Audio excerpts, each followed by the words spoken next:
Salam sama saudara dan saudariku terkasih. Salam damai sejahtera dan penuh sukacita untuk kita semua. Semoga kita tetap sehat dan selalu bersukacita. Kita berjumpa lagi dalam renungan Lentera Jiwa pada Vigili Paskah atau Malam Paskah pada hari Sabtu 8 April 2023. Pada malam Paskah ini kita diajak untuk merenungkan tema Mari pergi ke Galilea. Sama saudara dan saudari terkasih, kita telah mempersiapkan diri menyongsong Paskah kebangkitan Tuhan Yesus selama 40 hari. Kita sudah melalui masa Prapaskah dengan baik. Karena itu kita bersuka cita karena merayakan Vigili Paskah, Malam Paskah. Kita diantar untuk berjaga-jaga menantikan kebangkitan Yesus dengan penuh sukacita. Paskah selalu identik dengan sukacita, gembira, karena Yesus bangkit. Wajah kita harus gembira. Kita tidak lagi berwajah Jumat Agung yang murung, sedih, tidak bersemangat. Pada malam Paskah ini kita merayakan dua upacara penting, yakni upacara cahaya dan upacara pembaharuan janji baptis. Pada upacara cahaya, lilin Paskah menjadi fokus utama. Lilin Paskah melambangkan terang Kristus yang bangkit mulia, yang menghalau kegelapan dunia sebagai akibat dosa manusia. Yesus sebagai terang sejati telah mengalahkan kematian. Terang lilin Paskah mengajak kita untuk meneladani Yesus yang bangkit, supaya memberi terang atau sinar cahaya kepada sesama yang berada dalam kegelapan dosa.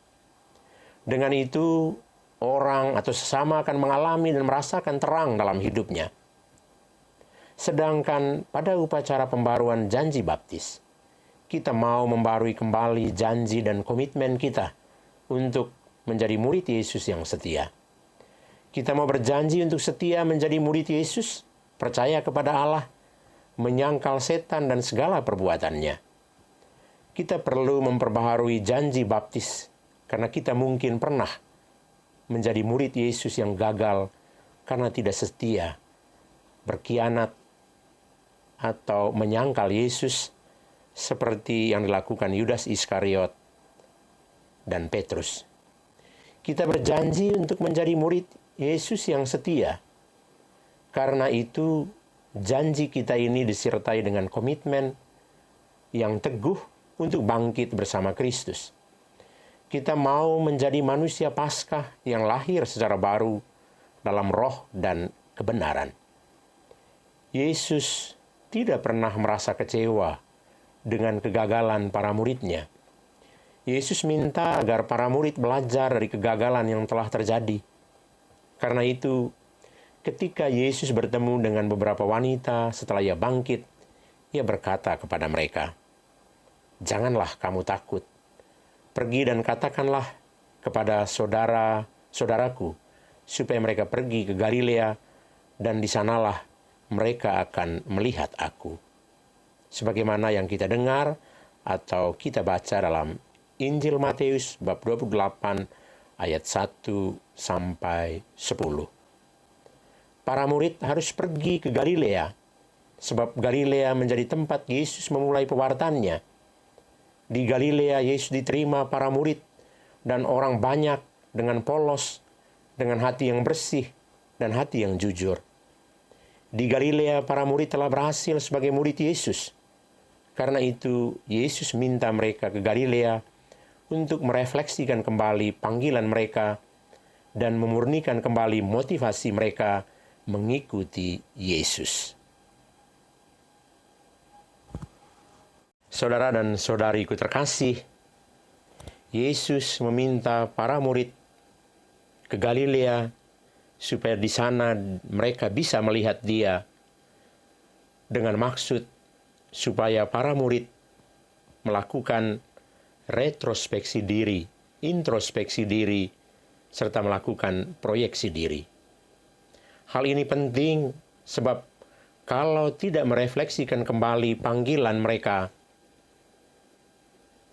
kalau tidak memurnikan kembali motivasi mereka, maka mereka akan mengalami kegagalan lagi. Dan Yesus tidak mau para murid-Nya gagal lagi. Yesus mau supaya mereka bangkit dari kegagalan mereka. Yesus mau para murid memiliki proyeksi diri yang jelas supaya tetap sukses menjadi murid Yesus. Sama saudara dan saudariku terkasih, dalam kehidupan sehari-hari kita sering gagal. Gagal dalam pekerjaan, gagal dalam usaha, gagal dalam cita-cita, gagal menjadi orang tua, gagal menjadi ibu yang baik, gagal menjadi bapa yang baik bagi anak-anak, gagal menjadi istri yang baik, gagal menjadi suami yang baik, gagal menjadi anak yang patuh dan setia, gagal menjadi pemimpin yang mengayomi masyarakat, gagal menjadi murid, gagal menjadi imam yang baik dan setia, gagal dalam iman, gagal dalam cinta, atau sederetan kegagalan lainnya. Dalam kondisi seperti ini, apakah kita tetap mau bertahan di Yerusalem, simbol kota kegagalan, atau mengikuti pesan guru, pesan Yesus untuk ke Galilea? Dalam pengertian, kita kembali merefleksikan kegagalan itu dan membaharui kembali motivasi kita. Kita harus ke Galilea hati kita untuk merefleksikan, untuk memurnikan motivasi kita menjadi murid Yesus. Saya kira sebagai murid Kristus, kita semua perlu mengikuti pesan Sang Guru, Yesus, untuk belajar dari kegagalan sambil membaharui kembali motivasi dan komitmen kita untuk bangkit kembali. Bangkit kembali dari kegagalan ini penting bagi kita sebagai murid Yesus. Dengan itu, kita lebih bersungguh-sungguh lagi menjadi murid Yesus. Murid yang setia, murid yang mau belajar di kegagalan untuk meraih sukses yang lebih gemilang dalam hidup. Marilah, sama saudara dan saudariku terkasih, kita terus belajar dari kegagalan-kegagalan yang ada dalam hidup kita untuk menjadi lebih sukses lagi dalam hidup selanjutnya. Selamat merayakan Paskah untuk kita semua. Semoga hati kita diliputi suasana sukacita Paskah, kebangkitan Tuhan, dan kebangkitan kita dari dosa-dosa kita menuju hidup baru bersama Kristus yang bangkit mulia. Tuhan Yesus yang bangkit mulia memberkati kita semua. Amin.